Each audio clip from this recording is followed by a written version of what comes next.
беше същото. Аз ти казах, че съм удобни, и тогава аз... Ти се събуди. Ако предположим, че това е сън, и аз се събудя, какво става с теб? И изчезваш, ставаш да съществуваш. Какво ще стане сега?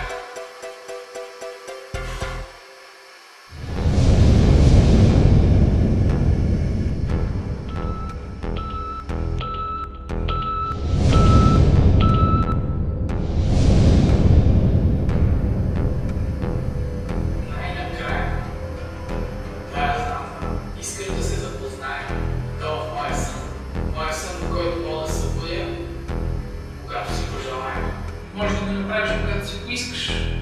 Точно както го направи предишните два пъти. Точно защото можеш да го правиш всеки. Скоро сам ще се убедиш, че това е твоята дарба. Сега пък дарба. В крайна краща, какво е това място? Ако беше умрял, това ще ти е третия път. И хайде, ако искаш, можеш пак да се събудиш в онази болнична стая.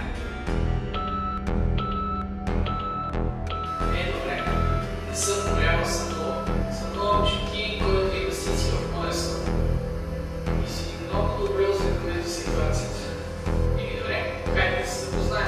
Аз също на кой си. Знам много повече за теб, отколкото си представяш. Също знам всичко. Включително и сънищата ти. Все пак това пръстът ми се струва доста реално.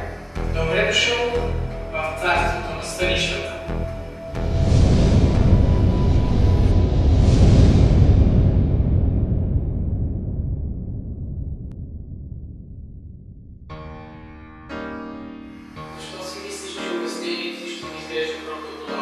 Мисли колко често си размишлява за сънищата си.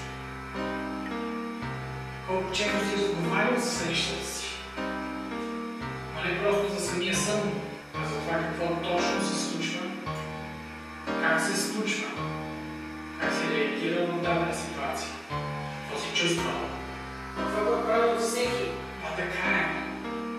Рано или късно всеки човек си задава тези въпроси, но не по същия начин, по който ти ги задаваш. Ей, съня си. Сънищата вече са познати случаи действия от живота, разговори за живота и за съня. Това би в реалния живот, да разговаряш за живота. А в сънищата, за сънищата. Или може би не. Наистина до сега не съм срещал някой, който в съня си да разбира, че съм хора. Да разбира, че всичко това е просто един сън и може да се събуди, когато си пожелава. Какво ще кажеш за това, че в сънищата си спомняш случки от предишни свои сънища, но не от реалността? Сънищата са като един отделен свят. Живееш, имаш спомени от предишни сънища, без да разбираш, без да осъзнаваш, че са сънища. Просто наричаш случващото се реалност. Значи в сънищата ние водим един отделен живот.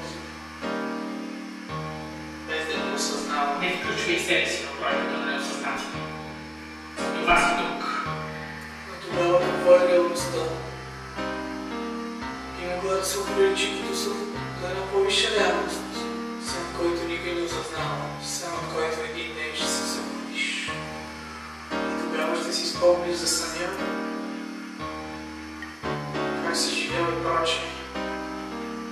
Или може би няма да си спомниш всички подробности, както се случва с нашите сънища. И така, значи животът ми е бил просто един сън. Не просто сън. Не като съня на повечето хора. Както се казва, аз съм единствения, избрания. Колко по-банално звучи, когато го казваш за себе си. Отново си много прав, защото ти си избрания. Колкото и банално звучи. Но баналността в случая няма да омаловажи нещата. Защото ти си тук. И ще останеш тук. След като го знаеш този свят, ще направиш своя избор. Заповядай да те разведа.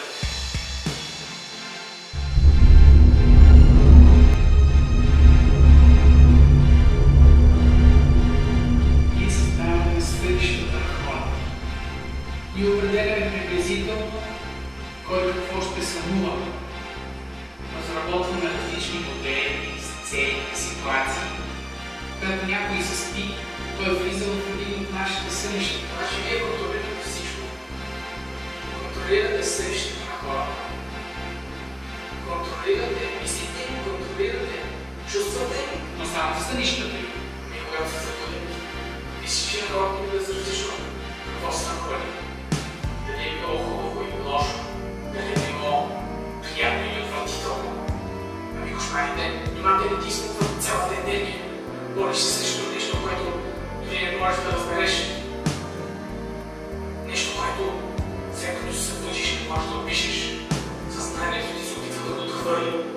Задържаш се, изтощен и въпреки, че вече си буден, не можеш да осъзнаеш къде се намираш, че си спасил, че си избягал от някакъв кошмар, роднен от някъде си там, от някъде си не знам как да ви нарека. Какви си мислите ми? Кой ви е дал правото да се разпорежда с сънищата на хората? Кой? Свърши! Да, свърши. Няма ли да кажеш нещо в своя защита? Не съм свършил. Ще те попитам нещо. Да не би това, всичко това, да все пак моя собствен сън. Да. И ако е така, защо не се събудиш? Защо не го направиш? Ти го можеш. Ти го можеш. Можеш го. Но след това ще искаш пак да се върнеш тук. Защото тук ти е мястото. Тук и само тук. И ти го знаеш. Защото ти трябва да създаваш сънища.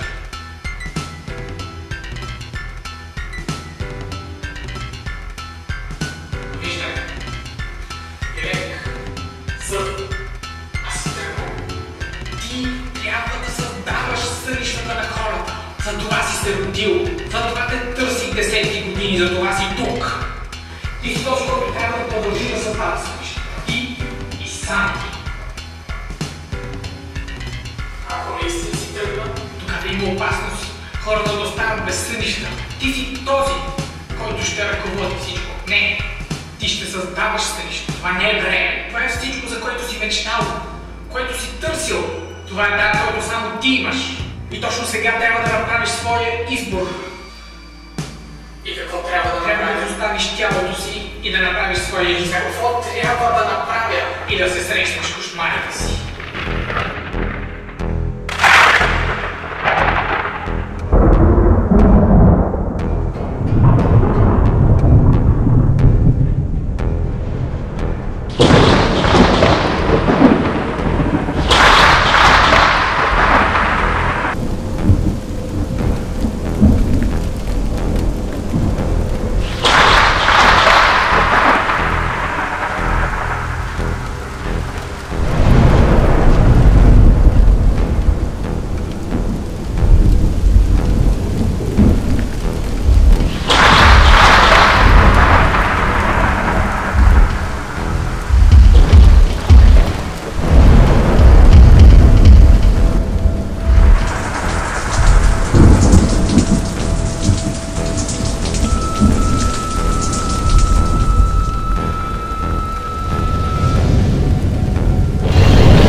Прие да се бориш за теб и имаш. Вратата винаги е била за теб, но точно в този момент ти не желаеш вече да я виждаш. Ти желаеш да бъде там, не желаеш да се върнеш. Сега не го желаеш. Искаш да останеш тук и да твориш. Не мога да остана повече.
Ще повикам дежурния.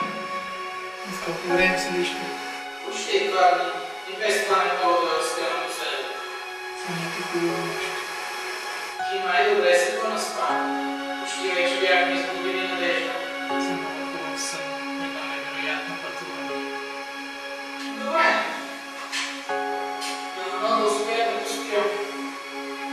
Виждаме. Приятни сънища. После ще разказваш. След като сън, моите плани ще са интересни. Сънята като пътуване в чужда страна. Всяка нощ можеш да бъдеш където си пожелаеш. За съжаление, от тези сънища не можеш да се донесеш